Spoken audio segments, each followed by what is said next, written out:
Hello शिखा, कैसी हो? और कब आ रहे हो तुम? परसों राखी है, अब तक पहुंचे नहीं आप। भाभी, मैं राखी के दिन आऊंगी। शिखा, राखी के दिन कौन आता है? उसके पहले से आया जाता है ना। तुम पहले से आओगी तब तो 2-4 दिन रुकोगी। भाभी, इनसे पूछना पड़ेगा। इनका छुट्टी होगा तभी तो आ पाऊंगी ना। और वैसे भी रुकने होगा नहीं। तुम ना भाई साहब को वहीं पर छोड़ दो, तुम आ जाओ। तुम हमारे साथ रहोगी नहीं क्या? राखी है सामने, भैया भाभी के साथ भी तो दिन बिताना चाहिए। जी भाभी, मैं इनको बोलूँगी। शिखा, आज ही आओ तुम दोनों। मैं भाई साहब को भी फ़ोन करके बोल देती हूँ, ठीक है? जी भाभी। भगवान, मेरी भाभी कितनी अच्छी है, मेरे बारे में कितना सोचती है। अपनी बहन की तरह मुझे प्यार करती है। ऐसी भाभी सबको मिले। माँ बाबा के बाद कौन भैया भाभी अपनी ननंदों को इतना प्यार देता है। लेकिन मेरी भाभी अलग है, खास है और बहुत अच्छी है। क्या हुआ, इतना खुश नजर आ रही हो? भाभी फोन करके बोल रहे थे कि तुमको राखी से पहले आना था। तुम राखी समय आओगी, ये तो तुम्हारा घर है, आना चाहिए तुम्हें पहले से। हाँ, मुझे भी भाभी ने फोन किया था। हाँ चलो, मैं तुम्हें छोड़ कर आता हूँ। आपकी छुट्टी है ना, आप मुझे छोड़ के आ जाइएगा। हाँ, मेरा 2 दिन का छुट्टी मिला है, हम साथ में जाएंगे और साथ में आ जाएंगे। ठीक है। भाभी के लिए कुछ गिफ्ट लेकर जा रही हो कि नहीं? हाँ, उनके लिए तो 2-3 ठो साड़ी लेकर जा रही हूँ। भाभी बहुत अच्छे हैं, माँ बाबा नहीं है फिर भी वो तुम्हारा कितना आदर सत्कार करते हैं और तुम्हारी हर छोटी छोटी बातों का ध्यान रखते हैं। सच में भाभी हो तो ऐसी। हाँ, मेरे भैया भाभी बहुत अच्छे हैं, मुझे बहुत प्यार करते हैं, छोटी छोटी बातों का ध्यान रखते हैं। मुझे तो कभी फील ही नहीं होता कि मेरे मम्मी पापा नहीं हैं। मुझे तो यही लगता है कि मेरे भैया भाभी ही मेरे मम्मी पापा हैं। भाभी, भाभी, हम आ गए। शिखा, तुम आ गई? अरे शिखा, तुमको तो मैं पहले से बुलाई थी ना। हमेशा कहती हूँ कि राखी आने के पहले से आया करो, तुम क्यों लेट आती हो? भाभी, इनका काम आ जाता है, इसी वजह से मेरा आने नहीं होता। हाँ हाँ, चलो, दोनों तो थक गए होगे, चलो थोड़ा रेस्ट कर लेना। शिखा, अपने रूम में आराम करो। देखो, मैंने तुम्हारा रूम कितना अच्छा से सजाया है। हाँ भाभी, मेरा रूम अभी भी वैसे ही है जैसे मेरा शादी से पहले था। थैंक यू भाभी। हाँ शिखा, ये तुम्हारा रूम है। शादी से पहले तुम जिस तरह से अपना रूम रखती थी, मैं आज भी वैसे ही सजा के रखती हूँ तुम्हारा रूम को। भाभी, सच में आप बहुत अच्छी हैं। अरे पगली, जाओ दोनों रेस्ट करो, कुछ देर बाद खाने के लिए आ जाना, ठीक है? हाँ मम्मी, आपने फ़ोन किया था? हाँ मम्मी, वो ना आपका फ़ोन नहीं उठा पाई। असल में मेरी ननंद आई हुई है ना, इसीलिए उनका स्वागत कर रही थी। अच्छा बेटा, ये तो बहुत अच्छी बात है। हाँ बेटा, अपनी ननन का अच्छे से आदर सत्कार करना, ठीक है? हाँ मम्मी, उनका तो मैं अच्छे से आदर सत्कार करूँगी। देख बेटा, अब उसके पास ना तो माँ है ना बाबा है, जो है सिर्फ उसके भैया भाभी। इसीलिए उसे तू अच्छे से माँ का प्यार देना। उसे कभी फील ना हो कि उसके माँ बाबा नहीं हैं। उसके भैया भाभी ही अब माँ बाबा हैं। हाँ माँ, मैं उसे हमेशा माँ का प्यार देने की कोशिश करती हूँ। वो भी बहुत अच्छी है, वो भी मुझसे बहुत प्यार करती है। और ना माँ, मैं तो हमेशा चाहती हूँ कि वो यहाँ आकर रहें बीच बीच में, लेकिन भाई साहब का काम आ जाता है, इसीलिए वो आ नहीं पाती। अच्छा माँ, मैं अपनी ननन के लिए खाना बना रही हूँ, मैं आपको बाद में कॉल करती हूँ। मेरी भाभी और उनकी मम्मी कितनी अच्छी है। देखो ना, दोनों का नेचर कितना अच्छा है, हमेशा सबके लिए अच्छा सोचते हैं। शिखा, आ जाओ खाने के लिए। भाभी, आपने तो मेरा फेवरेट खाना बनाया है, थैंक यू। शिखा, मुझे पता था तुम्हें ये पसंद आएगा। अरे आज तो राखी है, शिखा राखी बांधकर चली जाएगी, फिर घर सुना हो जाएगा। क्या हुआ, इतना उदास क्यों हो? आज ना राखी है, शिखा आपको राखी बांधेगी और अपने ससुराल चली जाएगी। तो उसमें उदास होने वाली क्या बात है? तो जानते ही हैं शिखा से मैं कितना प्यार करती हूँ। मैं तो चाहती थी कि शिखा और एक सप्ताह रुके। अच्छा जी, वो अपने ससुराल नहीं जाएगी क्या? हाँ, वो ससुराल तो जाएगी, मैं मना नहीं कर रही हूँ, लेकिन वो आने से घर में कितना हलचल है, खुशहाली है। वो चली जाएगी तो फिर सूना हो जाएगा घर।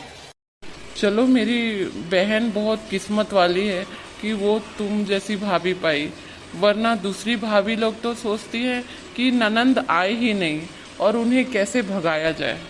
नहीं जी, मैं अपनी ननंद से बहुत प्यार करती हूँ। माँ बाबा जब से गए हैं, आप और मैं ही यहाँ पर हैं। और एक रिश्ता है ननंद जी का, जो बहुत ही कम यहाँ आते हैं। मैं उनको हमेशा बुलाती हूँ, आया करिए, लेकिन वो तो सुनती ही नहीं है। हाँ, उसका भी तो ससुराल में सब है, वो भी तो वहाँ ध्यान रखेगी। हर बार कैसे आएगी यहाँ पर? और भाई साहब का भी जॉब है और वो उनके साथ नहीं रहेगी तो उनको दिक्कत हो जाएगा। वैसे आप शिखा के लिए क्या गिफ्ट रखे हैं? वैसे तो इस बार खर्चे बहुत हुए हैं, मैं सोच रहा हूँ उसको 5,000 दे दूंगा। क्या जी, 5,000 कौन देता है? ठीक है, 1,000 दे दूंगा। मेरा बोलने का मतलब वो नहीं था। आप ना उसको 11,000 दे दीजिएगा, मेरे से भी कुछ पैसे ले लीजिएगा और मैं उसे साड़ी दे दूंगी और भाई साहब को भी कपड़े दे दूंगी। अच्छा, ठीक है। और चलो, अपने भैया को राखी बांध लो। लो भैया, राखी बांध दी। अब बताइए मेरा गिफ्ट कहाँ है? ये ले तेरा गिफ्ट।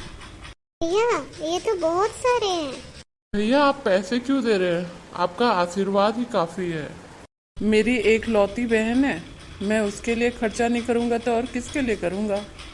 भैया, थैंक यू सो मच। अरे बुद्धू, तुझे थैंक यू बोलने की क्या जरूरत है?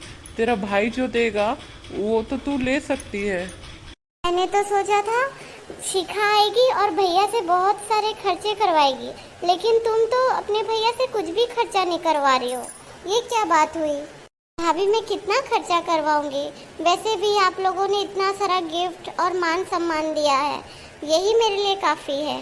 मैं तुम्हारे लिए बहुत सारा साड़ी रख दी हूँ। तुमने अभी जो पसंद किया था ना, भाभी ये वाला बहुत सुंदर है, ये सब, वो सब तुम ले जाओ। भाभी, और ये सब की क्या ज़रूरत है?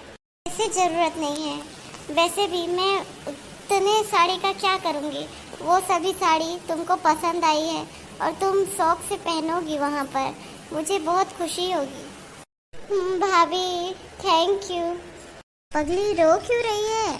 भाभी, आपको पता है मैं कितनी लकी हूँ कि आप जैसी मुझे भाभी मिली है, वरना तो आजकल की भाभी अपनी ननंदों को घर तक आने के लिए नहीं बोलती और फ़ोन में ही मना कर देती है, और आप तो मुझे हमेशा बुलाते रहती हैं।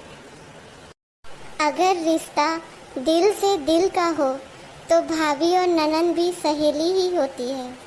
हाँ भाभी, अगर मन में जलन और स्वार्थ की भावना ना हो तो ननंद भाभी भी बहन जैसी ही होती है। पता है शिखा, भाभी और ननंद का रिश्ता बहुत ही खास होता है, उसमें एक अलग ही एहसास होता है। भाभी माँ, दोस्त, बहन कब बन जाती है पता ही नहीं चलता। और पता है शिखा, मैं तो तुमको अपनी सगी बहन और एक सच्ची सहेली भी मानती हूँ। हाँ भाभी, मैं भी आपसे बहुत प्यार करती हूँ और आपके विचारों की कदर करती हूँ। हाँ शिखा, अब चलो, अब तुम्हारी भी ननंद आने वाली है, वेट कर रही है, मुझे फोन किया था उसने। अच्छा बेटा, तुम्हारी भी ननंद आने वाली है, तुम भी उससे ऐसे ही व्यवहार करना जिससे वो भी तुमसे खुश रहेगी। जी भाभी, मैं आपके जैसे तो नहीं बन सकूंगी, लेकिन कोशिश पूरा करूंगी। शिखा, तुम्हारी भाभी तुमसे कितना प्यार करती है, तुमको कितना ध्यान रखती है, वैसे ही तुम्हारा भी फर्ज बनता है अपनी ननंद को प्यार करना, उसका ध्यान रखना, किसी को शिकायत करने का मौका मत देना। हाँ भैया, और आप दोनों भी आइएगा हमारे घर। आपने देखा ना मेरी भाभी कितनी अच्छी है। हाँ सच में तुम्हारी भाभी बहुत अच्छी है, लेकिन अब तुमको भी अच्छा बनना पड़ेगा। ये ननन क्यों आ रही है? मुझे फोन भी नहीं की। मैं फोन के रहती तभी आए रहते ना वो। क्यों? वो क्यों नहीं आ सकती? वो मेरी बहन है। तुम्हारी भाभी तुम्हें बुलाई जल्दी, और तुम तो अपनी ननन को बुलाई भी नहीं। बेचारी फिर भी आ रही है। नहीं, मुझे उसका खातिरदारी करना अच्छा नहीं लगता। वो बहुत नखरीली है, मेरे हर सामान पर अपना अधिकार जमाती है। मायके में तो बड़ा भाषण कर रही थी कि भाभी और ननन का रिश्ता बहुत अच्छा होता है, हर भाभी को ननन को बहनों की तरह रहना चाहिए। फिर अब क्या हो गया? वो जो भी मैंने कहा था वो सिर्फ मेरे भाभी और मेरे बीच की बात थी, और मैं अपनी ननन का उतना खातिरदारी नहीं कर सकती, क्योंकि मेरी ननन बहुत अलग टाइप की है। जब तुम खुद अपने मायके गई थी तो चाहती थी कि भाभी तुम्हारे साथ बहुत अच्छा व्यवहार करे। अब जब तुम ससुराल आ रही हो और मेरी बहन आ रही है तो उसके साथ बुरा व्यवहार, ये क्या है? तुम्हारी बहन मुझसे बहुत काम करवाती है, और तो और उसको बहुत सारे पैसे चाहिए, और अपने बच्चों को भी लेकर आती है, मुझे पूरा दिन काम में लगा के रखती है। वो बेचारी को तो एक दिन का ही टाइम मिलता है। वो एक दिन आती है ये सोच के कि अपने भैया भाभी के साथ समय बिताएगी, लेकिन तुम्हारे जो रूखे और बुरे व्यवहार से बेचारी दुखी हो जाती है। मैंने तो कभी उनसे बुरा व्यवहार नहीं किया। अच्छा, वो तुम्हारे कान भरती होंगी। मेरी बहन कभी मुझसे कुछ नहीं बोलती, लेकिन उसके आंसू हर बात बयां कर देते हैं। जब तुम मायके गई थी तो अपनी भाभी के हर सामान को कैसे छू रही थी और कहती थी भाभी मुझे ये बहुत पसंद है, लेकिन तुम्हारी भाभी ने कुछ भी नहीं कहा और वो सब सामान तुम्हें दे दिया। और तुम अपनी ननन के साथ ऐसा व्यवहार क्यों कर रही हो? मैं अपने मायके जाती हूँ, मैं तो चाहती हूँ कि मेरी भाभी मुझसे ऐसे ही प्यार करे, हर सामान दिखाए, उनका जो सामान पसंदीदा है वो भी मुझे दे दे। तुम समझ गई हो तो फिर मेरी भी बहन अपने मायके आएगी तो वो भी तो यही सोचती होगी। फिर तुम ऐसा क्यों सोच रही हो उसके लिए? हाँ जी, मुझे माफ़ कर दीजिए। ननन जी को आने दीजिए, मैं भी उसे अपनी छोटी बहन की तरह प्यार करूँगी और उसे कुछ भी नहीं कहूँगी। वैसे भी तुम्हें सीखना चाहिए, तुम्हारी भाभी तुम्हारे साथ कितना अच्छा व्यवहार करती है, उसी तरह तुम्हें भी अपनी ननन के साथ अच्छा व्यवहार करना चाहिए, क्योंकि भगवान सब देखता है। तुम जैसा करोगी वैसा व्यवहार तुम भी पाओगी एक दिन। हाँ जी, अब चलिए जल्दी, मेरी ननंद रानी आ जाएगी। हाँ हाँ, चलो चलो, मिठाई उठाई लेकर जाते हैं।